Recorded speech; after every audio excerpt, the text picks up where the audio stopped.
Galatasaray 1, Liverpool 0. Well, I'm back from my mini vacation and I was hoping we'd celebrate that with a solid, top-class, high-level performance from the lads after that debacle the other day against Crystal Palace. But instead, we got our second defeat in a row with a performance that, let's be honest, was pretty shocking.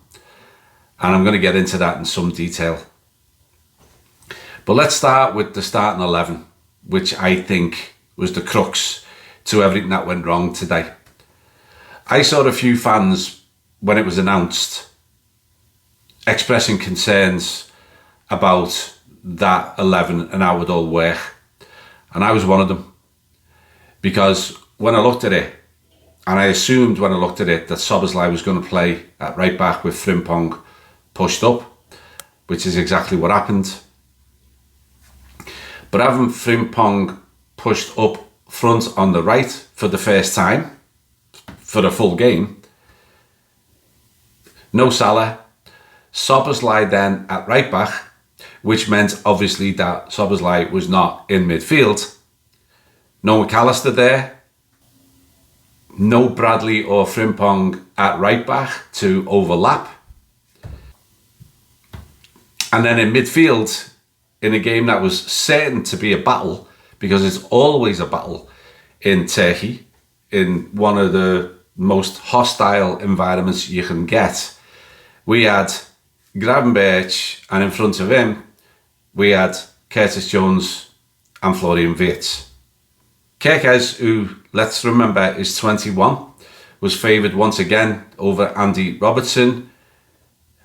Now, in an away game, in that atmosphere, in Europe, for me, experience matters.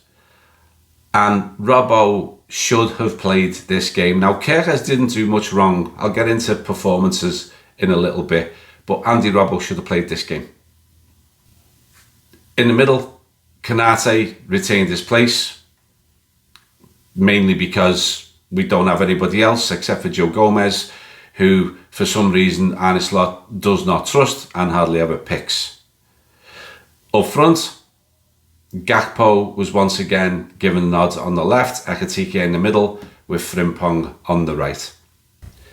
The result of all this was a lack of balance in all three areas of the pitch. So before I get into that, just let's make one thing clear. That Galatasaray penalty was never a penalty. He bought it. He played for it, the crowd were up for it, and the referee gave it. And the referee, which happens a lot in hostile European games, gave everything to the home team. It was a shit show from the referee and all of the officials, who gave every single 50-50 or 60-40 to Galatasaray, including anytime Liverpool put a ball into the box, just blowing a whistle for a foul. The referee and that performance, I just have to put it on record that it was absolutely abysmal, but it was not the reason for the result. Yes, they scored a penalty they should never have had, but we didn't score a goal. Shocking refereeing does not excuse the shocking performances from too many players today. And it was from a lot of our players today. We did actually have 16 efforts throughout the game, and 2 or 3 of them were big chances. But overall, we had 4 efforts on target in the entire game, and we never once had a sustained period of dominance from the first minute to the last. The performance was littered with errors, under-hit passes, over-hit passes, losing duels. All the things that Arne Slot dislikes were on display today. But I put it down to the balance of that team that was put out there. Arne said at the end of the game in his interview that we're not far off the levels of last season. Well, I would say that that was true up until the last 2 games. Now, yeah, we won a lot of games with late goals, but we had periods in those games where we dominated play. But these last 2 games have been a long, long way short of what we saw last season. And The Crystal Palace one, I watched it when I got back, but was, oh my God. Couldn't believe what I was seeing defensively. But today, it was all over the pitch. Konate had another horror show, probably in the worst form of his Liverpool life. He looked to have turned the corner after a difficult start to the season. But the last 2 games have seen him exposed time and time again. And he's making error after error after error. Alisson, once again, had his moments, saved some one-on-ones, as he always does. But this time, he got his usual injury. I've said it in many previous videos, but you never get a full season out of Alisson. And he always has an injury, and he doesn't seem to ever get an injury that only keeps him out for a week. He gets injuries that keep him out for a month or 2. And so let's hope this time it's not serious. But it was because of sloppy play that he was even forced into that position in the first place that got him the injury. Thankfully, we've got Mamardashvili, who is a very able replacement for him, but we will miss Alisson in goal, that's for sure.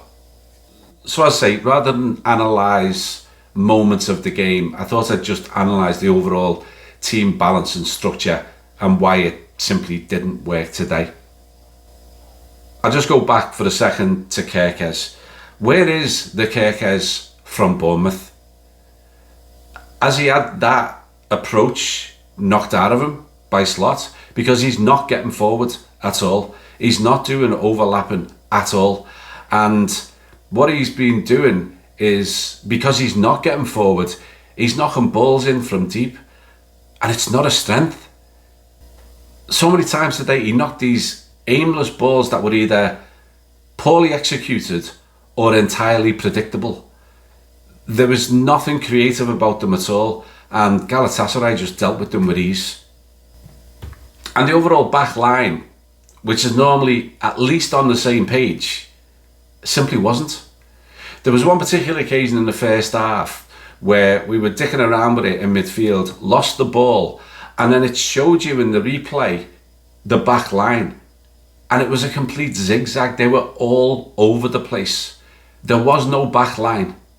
They were completely out of position. And it was happening time and time again. It was allowing Galatasaray runners to run through that line and they'd be onside. Back to Szoboszlai, who filled in magnificently at right back when we needed him, when we didn't have any fit right backs. But we've got 3. We've got Frimpong and Bradley and Gomez who can all play there. So why take out the main engine of the midfield and put him at right back in this game? And at the same time, leaving out McAllister. So your 2 most advanced midfielders are too ponderous and too lightweight. And as I said earlier, because of that, we're breaking through that midfield and overloading Gravenberch, who had by far his worst game of the season because he kept getting overloaded. And so he was forced into errors.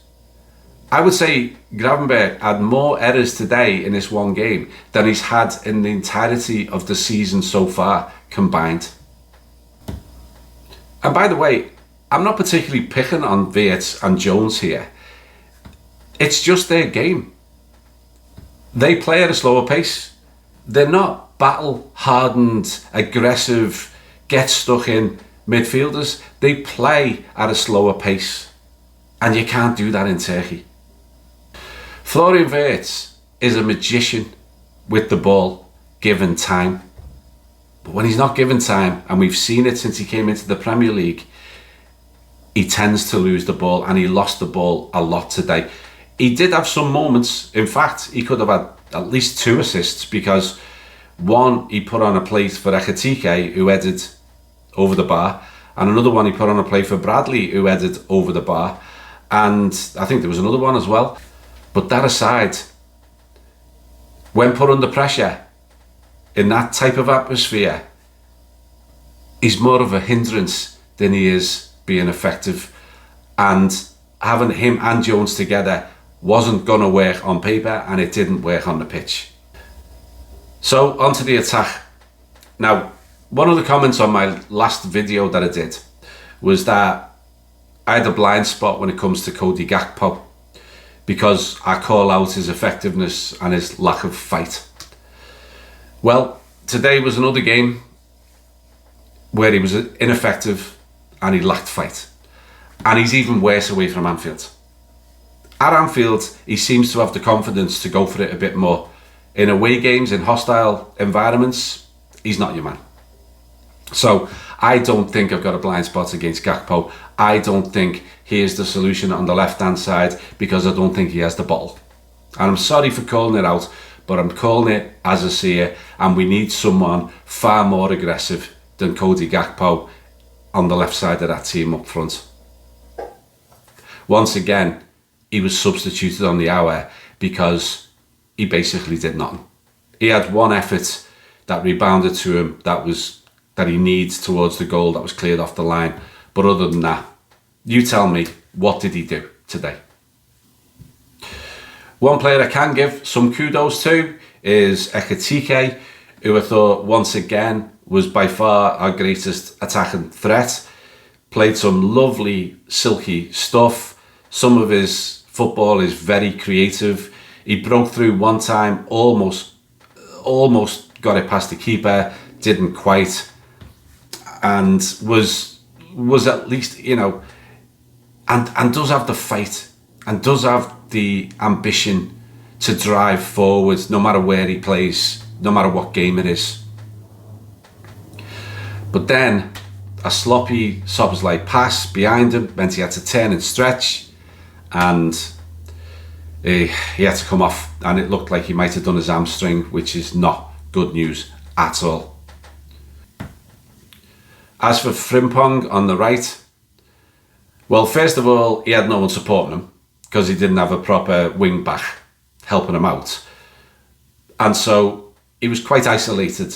And in the first 20-25 minutes, he was actually getting some of the ball, but he was running into blind alleys and he didn't have any support to help him, and he went nowhere and was hitting it against players and running it into the corner, and didn't, I don't think, one time beat his man that I can remember.